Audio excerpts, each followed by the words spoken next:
പ്രതിപക്ഷ നേതാവ് ആക്ഷേപിച്ചെന്ന് പറഞ്ഞു സ്വകാര്യ നിക്ഷേപങ്ങളെ മുഴുവൻ കൊണ്ടുവരാൻ വേണ്ടിയിട്ടാണ് ഈ ബജറ്റ് എന്ന് പറഞ്ഞു. ശരിയാണ്. അല്ല, കേൾക്ക്, അദ്ദേഹത്തിന്റെ ആക്ഷേപത്തെ ഞാൻ പൂർണ്ണമായി സ്വീകരിക്കുന്നു. സ്വകാര്യ നിക്ഷേപം ഇവിടെ ഉണ്ടാവണം.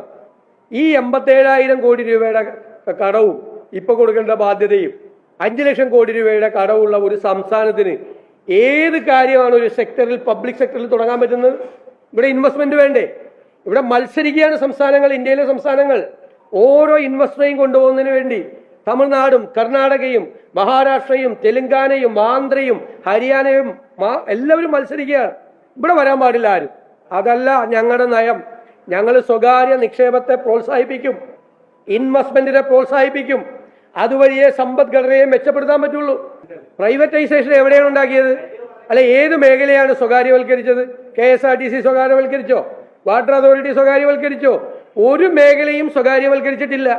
ഒരു മേഖലയും സ്വകാര്യവൽക്കരിക്കുമെന്നുള്ള പ്രഖ്യാപനം നടത്തിയിട്ടില്ല. കർണാടകത്തിൽ കോൺഗ്രസ് ഇത് തന്നെ ചെയ്യുന്നത്, തെലങ്കാനയിൽ ഇത് തന്നെ. ആ നയത്തിൽ നിന്നൊരു വ്യത്യസ്തമായിട്ടുള്ള ഒരു നയവും കേരളത്തിലില്ല. കോൺഗ്രസിന്റെ നയം ഇത് തന്നെ. കോൺഗ്രസ് ഭരിക്കുന്ന സംസ്ഥാനങ്ങളിലാണ് ഏറ്റവും ഭംഗിയായിട്ട് ഈ ഇൻവെസ്റ്റ്മെന്റ് കൊണ്ടുവന്നിരുന്നത്. പിന്നെ തുറമുഖത്ത് പ്രൈവറ്റൈസേഷൻ. അദാനി ഇവിടെ പോർട്ട് കൊണ്ടുവന്നു കഴിഞ്ഞാൽ ഇവിടെ അതിന്റെ ക്രെഡിറ്റ് മുഴുവൻ എടുത്ത പിണറായി വിജയനാണ് വന്നിട്ട് സ്വകാര്യ മേഖല. ഞാൻ ചോദിക്കട്ടെ, പോർട്ടിൽ നിക്ഷേപിക്കാനുള്ള പണം സംസ്ഥാനത്തിനുണ്ടോ? പോർട്ടിന്റെ വികസനത്തിന് വേണ്ടി ഒരു ലോജിസ്റ്റിക്സ് തുടങ്ങാൻ, വിഴിഞ്ഞത്ത് നിന്ന് കാസർഗോഡേക്ക് ഒരു ലോജിസ്റ്റിക്സ് തുടങ്ങാൻ, ഒരു ബാർജ് ലോജിസ്റ്റിക്സ് തുടങ്ങാൻ, ഒരു ഷിപ്പിൽ ലോജിസ്റ്റിക്സ് തുടങ്ങാനുള്ള കപ്പാസിറ്റി സ്റ്റേറ്റിനുണ്ടോ? അപ്പോൾ അവിടെ സ്വകാര്യ നിക്ഷേപം കൊണ്ടുവന്ന് അവിടെ മത്സരം ഉണ്ടാക്കി ആ സ്വകാര്യ നിക്ഷേപത്തിലൂടെ ബാർജ് ലോജിസ്റ്റിക്സും വെസൽ ലോജിസ്റ്റിക്സും തുടങ്ങും. അവിടെ ഒരു സംശയം വേണ്ട, അത് തുടങ്ങുക. അത് തന്നെയാണ് പോളിസി. പിന്നെ ഔട്ട് ഓഫ് പോർട്ട് അത് ഡെവലപ്പ് ചെയ്യും. അവിടെ ഫിഷറീസ് എക്സ്പോർട്ട് ഉണ്ടാവും. അവിടെ ഒരുപാട് തൊഴിലവസരങ്ങൾ കിട്ടുന്ന ലോജിസ്റ്റിക്സ് പാർക്കുകൾ ഉണ്ടാവും. ഗവൺമെന്റിന്റെ ഏജൻസികൾക്ക് ചെയ്യാൻ പറ്റാവുന്ന എല്ലാ സപ്പോർട്ടും ചെയ്തു കൊടുക്കും. ഇപ്പോ നമ്മൾ ഇൻകലിനെ കുറിച്ച് പറഞ്ഞു, കിൻഫ്രയെ കുറിച്ച് പറഞ്ഞു. ഇപ്പൊ KSIL ഇപ്പോ കണ്ടെയ്നർ ടെർമിനൽ ഉണ്ടാകാൻ വേണ്ടിയിട്ട് സ്ഥലം KSIL ആണ് നോക്കുന്നത്. ഗവൺമെന്റിന്റെ ഏജൻസികൾക്ക് പരിമിതിയുണ്ട്.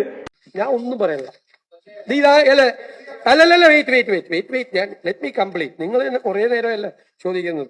നീ കംപ്ലീറ്റ്. കേന്ദ്ര സമ്മർദ്ദത്ത് ആദ്യം ഒരു ആയുഷ്മാൻ ആരോഗ്യ മന്ത്രം ഏതോ കേന്ദ്രത്തിന്റെ പേര് വെക്കണം എന്ന് പറഞ്ഞു. ഇതിവിടെ നടപ്പാക്കാൻ സമ്മതിക്കില്ല. 2 കൊല്ലം കഴിഞ്ഞപ്പോ അത് സമ്മതിച്ചു. കഴിഞ്ഞ ഗവൺമെന്റ് 2 കൊല്ലം കഴിഞ്ഞപ്പോ അവിടെ സമ്മതിച്ചു. Kerala government cedes ground agrees to rename health centres Ayushman Arogya Mandir. Ayushman Arogya Mandir എന്ന് പേരിടുന്നതിന്റെ പേരിൽ 2 കൊല്ലം പൈസ മേടിക്കാതിരുന്നു. മനസ്സിലായില്ലേ? ഇതാണ് കാര്യങ്ങള്. അപ്പൊ വെറുതെ ഞാൻ ചോദിക്കട്ടെ, ഒരു വിരൽ ഇങ്ങോട്ട് ചൂണ്ടുമ്പോ 4 സ്വന്തം നെഞ്ചിലേക്കാണെന്ന് വിചാരിച്ചാൽ മതി. പറയുമ്പോ എല്ലാത്തിനും കൃത്യമായ മറുപടി ഉണ്ട്.